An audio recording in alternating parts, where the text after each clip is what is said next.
Can you hear me? Yeah, we can hear you. We are actually in Lopez Island up on the San Juans. Okay, fantastic. All right. Okay, so without much further ado, let's go right into it. I want to introduce everybody to Nick. Nick is from Digital Yacht, and last year I was able to run into him at the Annapolis Boat Show. And all of you, if you happen to go to Annapolis, let me know. We have a booth there, and it'll be really fun to see you. Nick, take it away. Okay, hi everybody. I'm Nick. I run Digital Yacht America. I hope you can all. Can you see the screen? I don't know. I'm not in charge of the thing. So Yeah, have you got like a PowerPoint in front of you, everybody? Yeah, we do, but you want to make it full screen so we don't see the whole background. So make it full screen and then share that screen. Oh, there you go. Go slideshow. That goes. Okay, we'll have a look at that in a sec. So today we're going to talk about tablet navigation. So that's using things like iPads, phones, smart devices, modern consumer devices for navigation on board boats. Obviously, we're all really familiar with chart plotters, you know, the regular Raymarine, Furuno, Garmin, Simrad, and B&G type chart plotters. But this is about using an iPad or a tablet on board a boat in order to use that for navigation. And that could be secondary navigation or it could be primary navigation. We're going to take a look at the advantages of both systems. So today we're going to talk about the whole mobile app. Nick, I'm going to stop you. Can you make that full screen? Because right now we see a lot of the side things. So just let me make that. Just go. F5 should do that. Is that okay? No, we still. There we go. Now we. Okay. Continue on. We're good now. So today we're going to look at the mobile app revolution. What do we mean by tablet navigation? All sorts of different apps that are out there. Lots of us are familiar with Navionics and so on, but there's many others there. And the advantages and disadvantages of using an iPad or an Android tablet for your navigation. How you integrate that tablet with your boat's nav system. And then we'll also look at PCs because they're also a modern smart device. Lots of us have got PCs, laptops, Macs, and so on, and also adding radar into the system. So let's take a look. So Digital Yacht make hardware that takes boats data, puts it out on Wi-Fi, and then allows it to be displayed onto a tablet or an iPad and so on. We can integrate radar with that. We can integrate AIS, GPS, compass, instrument data, and so on, and send all that out. You can still use a traditional chart plotter, so have that integrated in the system, and the same with instruments and things too. The statistics are pretty interesting, actually. In 2023, there's around 3.6 billion Android devices on the planet and around 2 billion iOS devices. 3/4 of adults own a smartphone. And around half, this is global figures, own a tablet. There were 25 billion iOS apps and 90 billion Android apps downloaded in 2022. So with statistics like this, it's not surprising really that boat owners haven't thought about using smartphones and tablets, and they want to use them on board. It's a huge market. You get economies of scale. But most importantly, you get the very latest technology into your boating environment. And of course, there's an app really for everything, whether you're looking for navigation, charting, being able to integrate AIS, radar. There's even virtual reality apps coming along now, and apps which, with AI help look at various targets, identify them on the chart plotter and so on. Weather routing, instruments. So the app environment is really progressing much quicker than traditional electronic navigation. In terms of apps, there's a ton of them out there, and I'm pretty sure that you're all familiar with these names: Navionics, Aquamaps, Sailgrid, Navlink, NV Charts, IMRAE, NMEA Remote. There's a ton of them. You just have to Google, marine navigation app, and you'll find a whole pile of them out there. Got it. By far, the most popular is obviously Navionics, something like 2 million downloads across the boating population and more than 1 million subscribers now. So it's a super popular app. but there's many others. And the beauty of apps really is that you can choose the app that suits you best. It might be that you're navigating up the intracoastal, in which case Aquamaps may have the best charting or the best visuals for you. Once you're out in the ocean, a different one like Navionics or NV Charts may be good. You might be interested in weather overlays if you're sailing for polars and best routing capability, in which case Weather 4D is really good. Navlink uses official charting data from around the world and is very good. Seapilot's another one. So the beauty of apps is that there's lots and lots of different ones. So let's take a look at the maths of the whole thing. You can go out and you can buy a Raymarine or a B&G or a Furuno or a Garmin chart plotter for an 8 or 9 inch chart plotter for $1,500. You'll spend another $250 on a chart. And that's one option. Alternatively, you may already have an iPad, but if you don't, you can buy the latest 10-inch iPad for $449 with a 10-inch screen and spend $40 on a chart or an app. So the basic maths are that you buy the plotter, it's 3 times the cost, 10% smaller, and a proprietary system.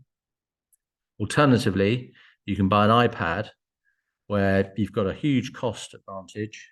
You've got something that you can use for many different applications. Of course, there's some disadvantages, which we'll talk about in a sec.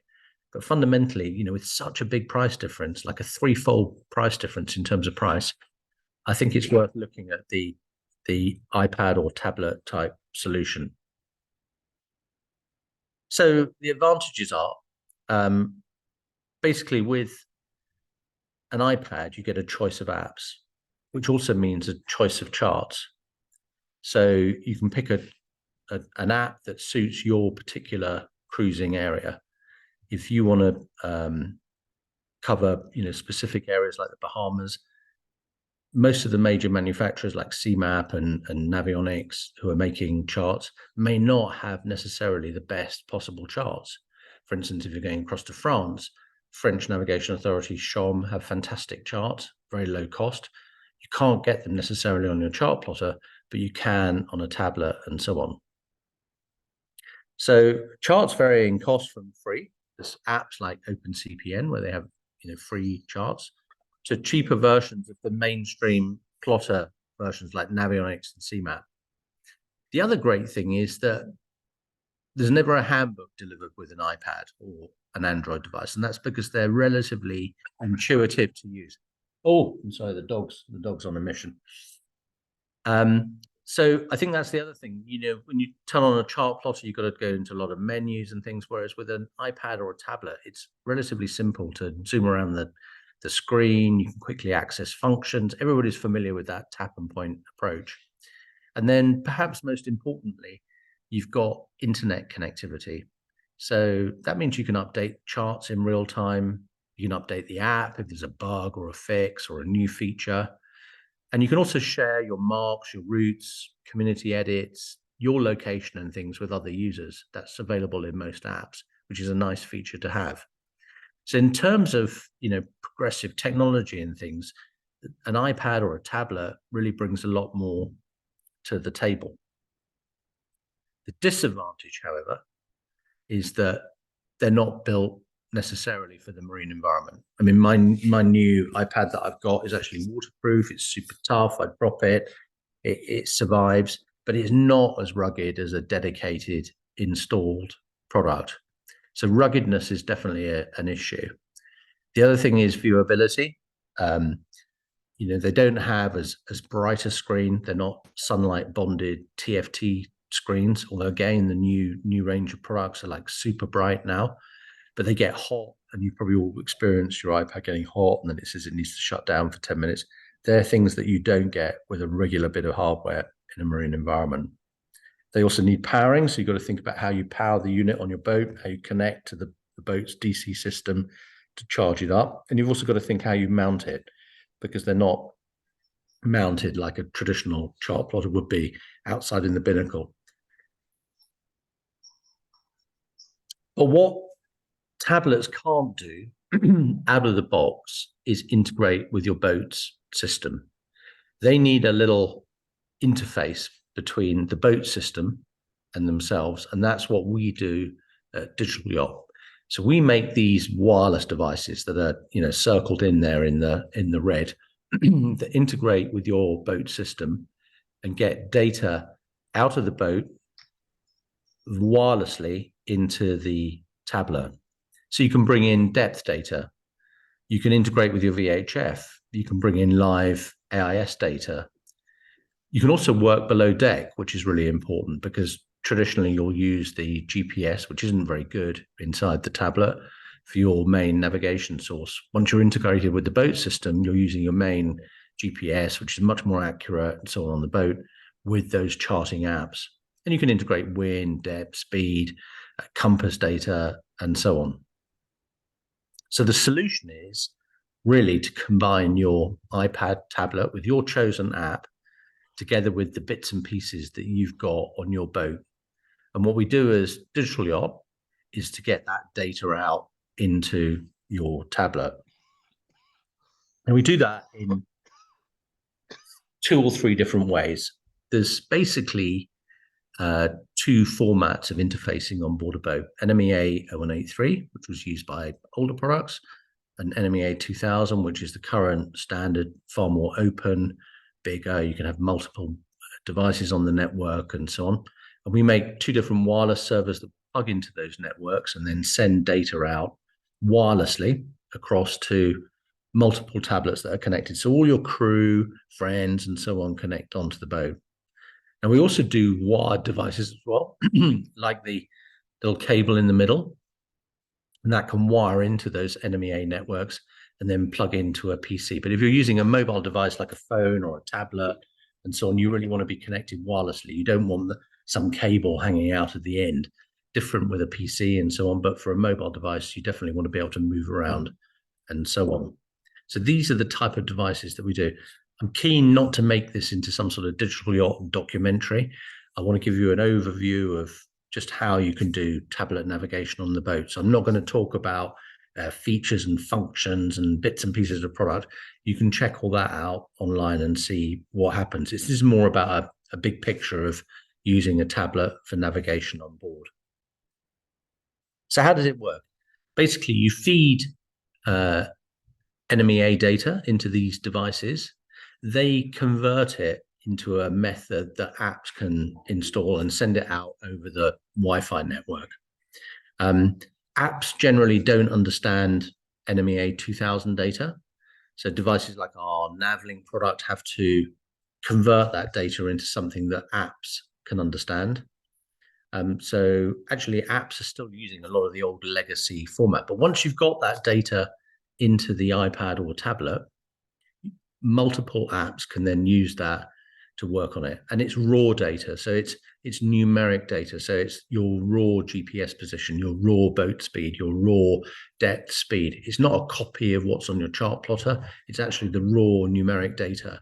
So apps can really work with that. If you're into sailboat performance and racing, you can use those parameters and things to optimize that within the app. And then the other big step change that we can make with navigation is to add AIS into the equation. I'm sure most of the cruisers in the Panama POSSE have got AIS, but many may not have that. So it's worth just reflecting on what AIS is. AIS stands for Automatic Identification System. It's a system that's used by commercial vessels and mandated on any vessel over 300 tons. So every boat over 300 tons in the world has to carry an AIS, and it sends basically the boat's position, course and speed and identity to other vessels that are equipped with AIS within VHF range, because the signals are sent over VHF transmission. So it's kind of like a radar in a way, but you've got to be able to pick up the transmission. Obviously, radar picks up anything. It could be a dumb buoy or something floating in the water. Whereas with AIS, a boat needs to have the AIS on board in order to send out the position. But the great thing about AIS is it positively identifies the boat. And then you've got a choice on board the boat, whether you have a receiver or whether you have a transponder. A transponder receives data from other boats as well as transmitting data. A receiver just picks up that data. And then in terms of connectivity, once you've installed your little black box transponder, You can hook it up to a chart plotter. You can hook it up to one of our wireless devices and then send data out to iPads and tablets. And that brings a new layer of data on top of those charts. Now, some of the transponders that we sell have got wireless built in, which is great. If you're starting with a new nav system, you can put one in. It's got everything you need. You've got the wireless and the AIS. But if you've already got an AIS and you want to get your tablet integrated with that, we also do a box that can hook into the system and do those things. So then finally, the thing that everybody asks about is getting radar onto the tablet. And that's tricky because radar basically is proprietary and it's essentially video information. It's not if you like, integrated into the NMEA or NEMA standards. But there is one manufacturer, Furuno, who make a wireless radar, small integrated radar, go up the mast and allows you to integrate that with an app and then do an overlay. Admittedly, it's their own app. It's not available on third-party apps, but it is now possible to get radar into a tablet or iPad. And our devices can then integrate that radar and get AIS, GPS, depth, wind, speed, and so on into that same system so that you've got everything. And that's a great app. It's called TZ iBoat. It's my favorite. I use that daily on my boating activity. And it's a super great app. It's just had a huge upgrade. It's very cheap. Have a look at it online. It's only available for Apple, but it works very, very well. So you can now even do radar into the tablet-based solution, which is interesting. And then finally, we should think about PCs, because many boats are going to have an installation down at the chart table where you have maybe space to put a bigger screen. The biggest tablet is around 12, 14 inches. Obviously, with a PC, you can go to a 20-inch, 24-inch screen, 36-inch screen. You can use that screen for entertainment, watching movies, all those different things, just like you would do at home. So PCs are also a super method of bringing navigation on board boats. Fit a PC, connect to a big screen, just in the same way that you get apps from the App Store for Apple and Android, you can get apps for PCs, Time Zero,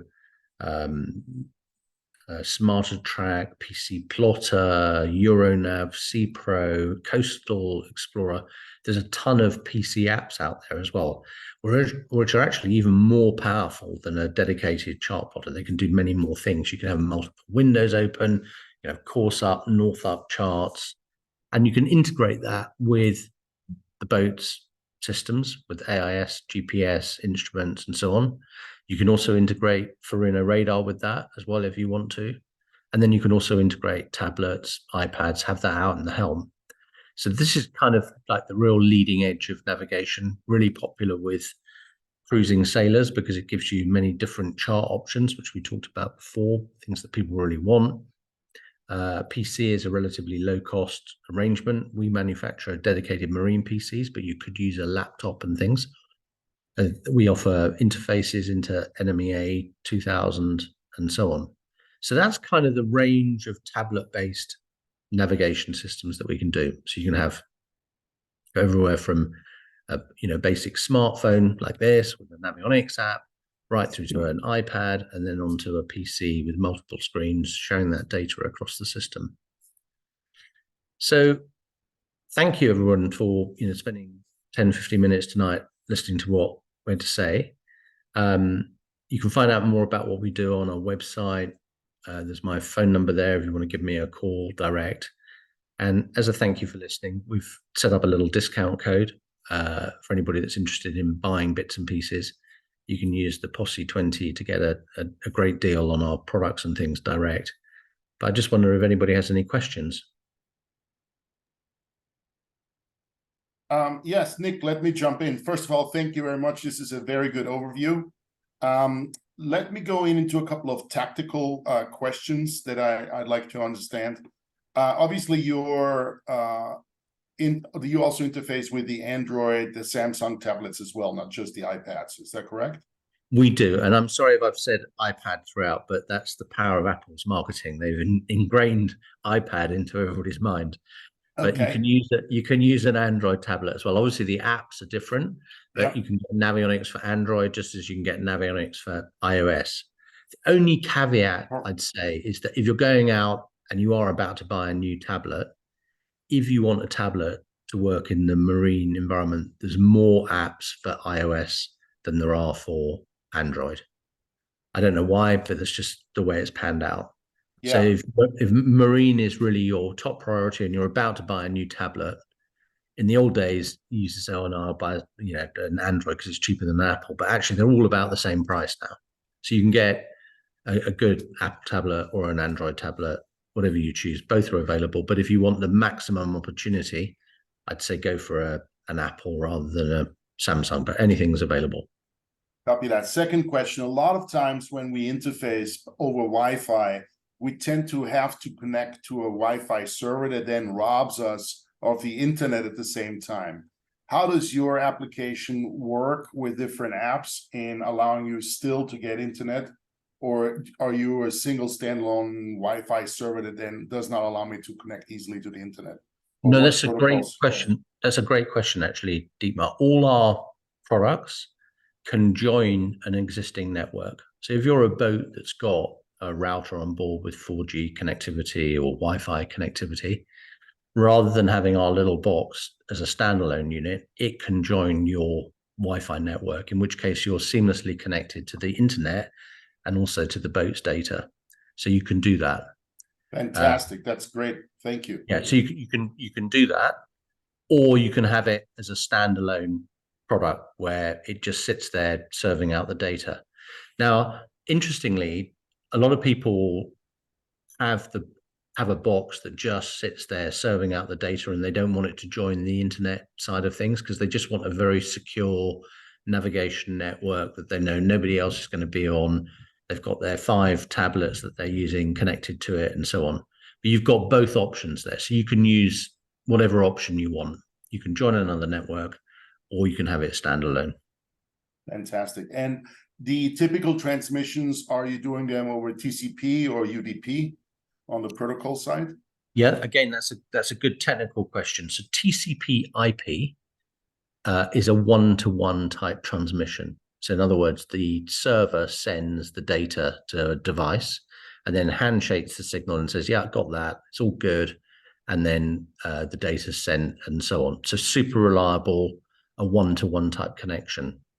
UDP is a bit like shouting in a concert hall, in that you shout and everybody can hear what you're saying, but if there's any interference, you can't really decode all that. In principle, UDP is fine. If you're really serious about things, TCP/IP is best, but UDP allows you to multicast to many different devices at any one time. So you're just sending out data, broadcasting, shouting at everything that's there. The reality is, on a boat, the number of connections and things, UDP is absolutely fine. But again, you've got both options on the product. You can choose TCP/IP or UDP, and some apps are compatible with only one, some do both, and so on. But it doesn't really matter to our hardware. You can use anything. Fantastic. Any hints of new products? Anything new that you're going to throw out that we're going to look forward to? Anything you're going to drop on Well, we us? have a few things where we're doing some energy products at the moment with Victron. We've built an interface for them so that they can we can get Victron battery data and so on into a tablet, as well as into NMEA 2000 networks. That's quite popular. We just launched that, and we'll show that at the Annapolis show. And we've also got a new range of instruments called IC Sense, which are wireless instruments. That's using a tablet, and actually the device on board the boat generates the pictures of the instrument screens for viewing in a browser. So there's no app. You actually view within an internet browser the screens and navigation data. And the beauty of that is that, you know, the sky's the limit in terms of the number of screens, gauges. You can configure things in digital format, analog format, change colors, all sorts of things. You're not dependent upon an app to view the data. So that's something that we've just launched as well. And we'll show that again in Annapolis and also in Miami this year, as well as all the European shows that we're at as well. Great, Nick. I've run out of questions, but I'm sure there's others that have plenty. So anybody else got a question for Nick? Go ahead. just need to unmute yourself or raise a hand.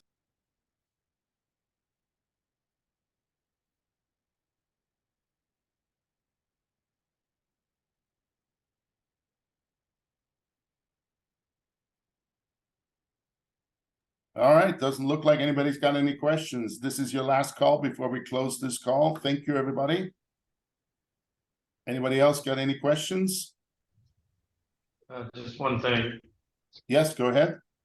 Vern? Okay, so I've got like older radar. I've got a radio that has AIS, and and a chart plotter.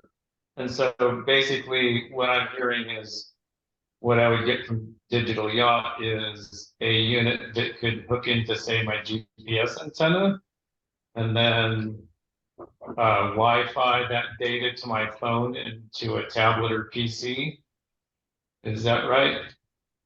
That's right, Vern. So if an older system will use something called NMEA 0183. So with 0183, you've got different speeds. GPS and instruments run at a slower speed, 4800 baud, and AIS runs at 38400 baud. So hooking it all together and getting it to work can be a little tricky. But we've got a device called a WLN30, which has got 3 inputs. So you could feed the GPS into one, the AIS into another, and then your instrument data, if you've got depth, speed, wind, into the third. Put all those three lots of data in, and then the data is then combined and sent out wirelessly to the app that you want to use. So you can take the output of the AIS from the radio, the GPS, send all that out to a tablet, and away you go. So yeah, definitely got a solution for that. Just reach out to us if you need any help specifying that. So those would be hardwired from each one of those into your device. Is that right? That's correct. With NMEA 0183, each device has a connection. With NMEA 2000, everything runs on a sort of backbone, on a network. So you just tee into the network wherever you are. But we also do devices, if you want to, that you can convert all your old data into the new format. But I don't think you need to do that. I think just take the feeds that you want to get into the tablet and turn your tablet into a new, top screen navigator. You buy a $40 app rather than a $4,000 chart plotter. So it's a good value proposition. Okay, and then that would also connect to weather data from Garmin InReach. Yeah, InReach and things like Iridium Go use their own proprietary network. So they don't exist on the boat's network. You gather the data and then use that file that you download with the app. But have a look there's a really good app called Weather 4D for Apple, and another one called SailGrid for Android, that do incredible weather routing capability. Very, very impressive weather routing capability. Okay, great. Thank you. All right, anybody else got a question for Nick?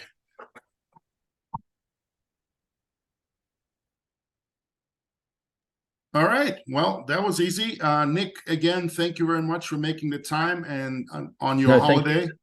Thank you for the opportunity.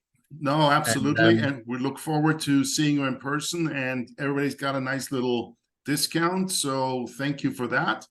Last call for questions. No? All right, Nick, you get the final word. Okay, terrific. Well, thank you so much for the opportunity, and hopefully see you all in Annapolis next month. Great. Thank you, everybody. Have a great day. And we're going to put that up on the server so everybody else can watch it afterwards. Thanks, guys. Thank you so much. Bye. Thank you.